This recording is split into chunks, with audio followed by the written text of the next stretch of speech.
नमस्कार। आकाशवाणी से समाचार संध्या के साथ मैं लवलीन निगम।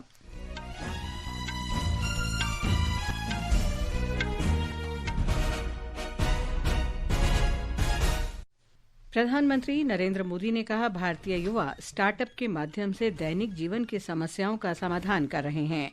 उन्होंने कहा, स्टार्टअप मिशन ने 10 वर्ष में भारत के स्टार्टअप इकोसिस्टम को बदल दिया। भाजपा शिवसेना गठबंधन ने बृहन-मुंबई महानगर पालिका चुनाव में शानदार जीत हासिल की। दिल्ली की एक अदालत ने लाल किला कार विस्फोट मामले में 5 आरोपियों को 13 फरवरी तक न्यायिक हिरासत में भेजा। सरकार ने सट्टेबाजी की 242 अवैध वेबसाइटों पर रोक लगाई। भारत ईरान की स्थिति पर बारीकी से नजर रख रहा है। सरकार ने नागरिकों की सुरक्षा सुनिश्चित करने के लिए सभी कदम उठाने का आश्वासन दिया। और WPL क्रिकेट में गुजरात जायंट्स और रॉयल चैलेंजर्स बेंगलुरु के बीच नवी मुंबई में मुकाबला जारी।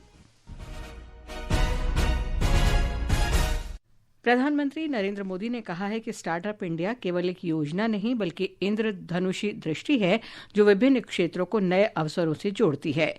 नई दिल्ली में आज राष्ट्रीय स्टार्टअप दिवस पर स्टार्टअप इंडिया के 10 वर्ष पूरे होने पर श्री मोदी ने कहा कि स्टार्टअप इंडिया मिशन केवल एक दशक में क्रांति बन गया है। हमने स्टार्टअप इंडिया प्रोग्राम लॉन्च किया, हमने युवाओं को खुला आसमान दिया और आज नतीजा हमारे सामने है। सिर्फ 10 साल में स्टार्टअप इंडिया मिशन एक रिवॉल्यूशन बन चुका है। भारत आज दुनिया का 3rd लार्जेस्ट स्टार्टअप इकोसिस्टम है। 10 साल पहले देश में 500 से भी कम स्टार्टअप थे। आज ये संख्या बढ़कर 2 लाख से ज्यादा है। प्रधानमंत्री ने कहा कि भारतीय युवा स्टार्टअप के माध्यम से दैनिक जीवन की समस्याओं का समाधान कर रहे हैं।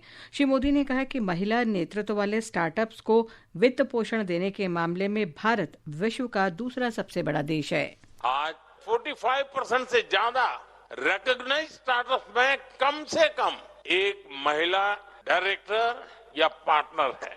विमेन लेड स्टार्टअप फंडिंग के मामले में भारत दुनिया का दूसरा सबसे बड़ा इकोसिस्टम बन चुका है। स्टार्टअप्स का ये इंक्लूसिव मोमेंटम भारत के सामर्थ्य को और बढ़ा रहा है। इलेक्ट्रॉनिक्स और सूचना प्रौद्योगिकी मंत्री अश्विनी वैष्णव ने कहा है कि लक्षित नीति और वित्तीय सहायता के चलते भारत का डीप टेक स्टार्टअप इकोसिस्टम तेजी से विकसित हो रहा है। सोशल मीडिया पोस्ट में श्री वैष्णव ने कहा कि भारत के 80% स्टार्टअप AI आधारित हैं। महाराष्ट्र में भाजपा के नेतृत्व में महायुति गठबंधन मुंबई, पुणे, पिंपरी चिंचवाड़, कल्याण, डोंबिवली, नाशिक, ठाणे और नवी मुंबई सहित 29 नगर निगमों में से अधिकांश में बड़ी जीत की ओर बढ़ रहा है। महाराष्ट्र के मुख्यमंत्री देवेंद्र फडणवीस ने मुंबई में कहा कि महायुति गठबंधन ने प्रधानमंत्री नरेंद्र मोदी के नेतृत्व में शासन और बुनियादी ढांचे के विकास के मुद्दे पर नगर निगम चुनाव लड़ा था। उन्होंने रिकॉर्ड तोड़ जनादेश के लिए राज्य की जनता को धन्यवाद दिया। राज्य चुनाव आयोग ने 11 नगर निगमों के नतीजे घोषित कर दिए हैं। महायुति गठबंधन को नवी मुंबई, उल्हासनगर, पनवेल, मालेगांव, धुले, जलगांव, अहिल्यानगर, कोल्हापुर और जालना में बहुमत मिला है। प्रधानमंत्री नरेंद्र मोदी ने महाराष्ट्र में स्थानीय निकाय चुनावों में राष्ट्रीय लोकतांत्रिक गठबंधन NDA की जीत पर जनता के प्रति खुशी और आभार व्यक्त किया है। सोशल मीडिया पोस्ट में श्री मोदी ने कहा कि ये परिणाम दर्शाते हैं कि NDA का महाराष्ट्र की जनता के साथ संबंध और भी मजबूत हुआ है। गृह मंत्री अमित शाह ने कहा है कि महाराष्ट्र नगर निगम चुनावों में भारतीय जनता पार्टी और शिवसेना गठबंधन की जीत प्रधानमंत्री नरेंद्र मोदी के नेतृत्व वाली NDA सरकार की विकास नीतियों में जनता के अटूट विश्वास को दर्शाती हैं। भारतीय जनता पार्टी ने इन चुनावों में जीत के लिए महाराष्ट्र की जनता का आभार व्यक्त किया है। नई दिल्ली में पार्टी प्रवक्ता सुधांशु त्रिवेदी ने कहा कि प्रधानमंत्री नरेंद्र मोदी के नेतृत्व में भाजपा और NDA की लोकप्रियता लगातार बढ़ रही है। महाराष्ट्र नगर निगम में भारतीय जनता पार्टी और हमारे गठबंधन सहयोगियों के साथ महायुति ने शानदार सफलता अर्जित की है। ये दर्शाता है कि प्रधानमंत्री श्री नरेंद्र मोदी जी के नेतृत्व में भाजपा और NDA के प्रति स्वीकार्यता उत्तरोत्तर बढ़ रही है। बृहन मुंबई म्युनिसिपल कॉर्पोरेशन में जो अभूतपूर्व सफलता भाजपा, NDA और वहां महायुति को मिली है, उसके लिए हम महाराष्ट्र की जनता का धन्यवाद देते हैं। लोकसभा अध्यक्ष ओम बिरला ने कहा है कि लोकतांत्रिक संस्थाएं तभी मजबूत और प्रासंगिक बनी रह सकती हैं जब वे पारदर्शी, समावेशी, उत्तरदायी और जनता के प्रति जवाब दें। नई दिल्ली में राष्ट्रमंडल अध्यक्षों और पीठासीन अधिकारियों के सम्मेलन के समापन भाषण में श्री बिरला ने सभी प्रतिनिधि मंडलों की सक्रिय भागीदारी, उत्साह और रचनात्मक भावना की गहरी सराहना की।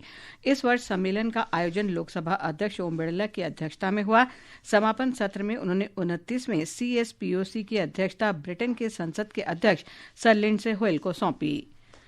सरकार संसद के आगामी बजट सत्र में बीज अधिनियम 1966 में संशोधन करने के लिए कानून लाएगी। आज नई दिल्ली में मीडिया को जानकारी देते हुए कृषि और किसान कल्याण मंत्री शिवराज सिंह चौहान ने कहा कि इस कानून का उद्देश्य खराब क्वालिटी, नकली और बिना लाइसेंस वाले बीजों की बिक्री पर रोक लगाना है। जो सीड एक्ट था पुराना, वो 1966 का था लगभग, वो बहुत प्रभावी नहीं था। इसलिए आवश्यकता इस बात की महसूस की गई कि एक ऐसा सीड एक्ट जो प्रभावी रूप से अगर कोई घटिया या नकली बीज प्रदाय करता है, कोई कंपनी, कोई और, तो उस बीज से हम बचा सकें किसानों को, और अगर कोई ऐसा करता है जानबूझ के तो उसको सख्त दंड की व्यवस्था की जा सके। ये समाचार आकाशवाणी से प्रसारित किए जा रहे हैं। ताज़ा समाचार जानने के लिए आप हमारे social media handle X @AIR news Hindi को फॉलो कर सकते हैं। विदेश मंत्री डॉक्टर एस जयशंकर ने कहा है कि भारत और जापान के बीच विशेष रणनीतिक और वैश्विक साझेदारी निरंतर प्रगति कर रही है। नई दिल्ली में आज जापान के विदेश मंत्री तोशिमित्सु मोटेगी के साथ 18वीं भारत जापान रणनीतिक वार्ता की सह अध्यक्षता करने के बाद श्री जयशंकर ने कहा कि भारत और जापान में विश्व व्यवस्था को आकार देने तथा अंतर्राष्ट्रीय अर्थव्यवस्था को जोखिम मुक्त करने की अपार क्षमता है। आज की अनिश्चित वैश्विक स्थिति में आर्थिक सुरक्षा आवश्यक है। दोनों देश अपनी अर्थव्यवस्थाओं के साथ साथ अंतर्राष्ट्रीय अर्थव्यवस्था को जोखिम मुक्त करने को अत्यधिक महत्व देते हैं। हम सुदृढ़ आपूर्ति श्रृंखलाओं, महत्वपूर्ण खनिजों, ऊर्जा, स्वास्थ्य और समुद्री सुरक्षा पर ध्यान केंद्रित करेंगे। वार्ता के बाद विदेश मंत्रालय ने कहा कि आर्थिक सुरक्षा पहल के अंतर्गत भारत और जापान आर्थिक सुरक्षा के क्षेत्र में सार्वजनिक निजी भागीदारी को बढ़ावा देने के लिए निजी क्षेत्र संवाद आयोजित करेंगे। आर्टिफिशियल इंटेलिजेंस में सहयोग को गति देने के लिए दोनों पक्षों ने विदेश मंत्रालयों के नेतृत्व में AI संवाद शुरू किया है। विदेश मंत्रालय ने कहा है कि भारत ईरान की मौजूदा स्थिति पर बारीकी से नजर रख रहा है। विदेश मंत्रालय के प्रवक्ता रणधीर जायसवाल ने आज नई दिल्ली में कहा कि भारत ईरान में रह रहे भारतीयों के हित में हर संभव कदम उठाने के लिए प्रतिबद्ध है। ईरान में करीबन हमारे 9000 नागरिक इस समय रहते हैं। इनमें से ज्यादातर लोग हमारे विद्यार्थी हैं। हाल ही के दिनों में वहां जो गतिविधि चल रही है उसको लेकर हम लोगों ने 2-3 एडवाइजरी इशू किए। एडवाइजरी में हमने ये कहा कि जो हमारे नागरिक हैं भारत में, वो ईरान अभी ना जाएं, और हाँ, जो हमारे भारतीय नागरिक रह रहे हैं उनको कहा गया कि आप देश छोड़ने का जो भी मीन्स है अभी, उसका भी रास्ता अभी है। चाबहार बंदरगाह के बारे में श्री जायसवाल ने कहा कि भारत प्रतिबंधों से छूट के संबंध में अमेरिकी पक्ष के साथ बातचीत कर रहा है। 28 अक्टूबर 2025 को यूएस के ट्रेजरी विभाग ने एक चिट्ठी जारी की थी हम लोगों को। उस चिट्ठी में उसमें अनकंडीशनल सैंक्शंस वेवर की बारे में जानकारी थी, और ये जो अनकंडीशनल वेवर है, जो सैंक्शन वेवर हमको मिला है, कि वो 26 अप्रैल 2026 तक वैध है। हम इस व्यवस्था पर काम करने के लिए यूएस पक्ष के साथ बातचीत कर रहे हैं।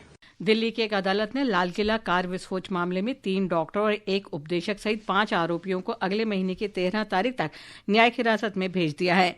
इन्हें 10 नवंबर के विस्फोट से पहले कथित तौर पर आतंकवादी हमलों में सहायता करने के आरोप में गिरफ्तार किया गया था। इस हमले में 15 लोग मारे गए थे।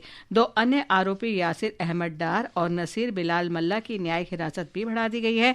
अब तक कुल 9 आरोपियों को गिरफ्तार किया जा चुका है। प्रवर्तन निदेशालय ने आज कई राज्यों में 26 स्थानों पर तलाश अभियान चलाया। इनमें गोवा, महाराष्ट्र, केरल, तमिलनाडु, कर्नाटक, ओडिशा और दिल्ली शामिल हैं। निदेशालय ने कहा कि तलाश अभियानों में एक सुसंगठित अंतर्राज्यीय मादक पदार्थों की तस्करी नेटवर्क का पर्दाफाश हुआ है। गोवा, हिमाचल प्रदेश, महाराष्ट्र, कर्नाटक, तमिलनाडु, ओडिशा और केरल जैसे कई राज्यों में व्यावसायिक आधार पर मादक पदार्थों का वितरण किया जा रहा है। सरकार ने 242 अवैध सट्टेबाजी और जुआ वेबसाइटों के लिंक ब्लॉक कर दिए हैं।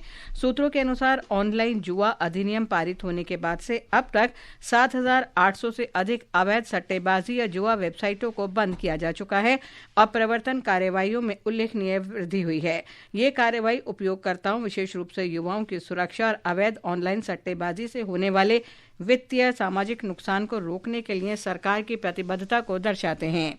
ये समाचार हमारी वेबसाइट www.newsonair.gov.in और हमारे न्यूज़ ऑन एआईआर ऐप पर भी उपलब्ध हैं।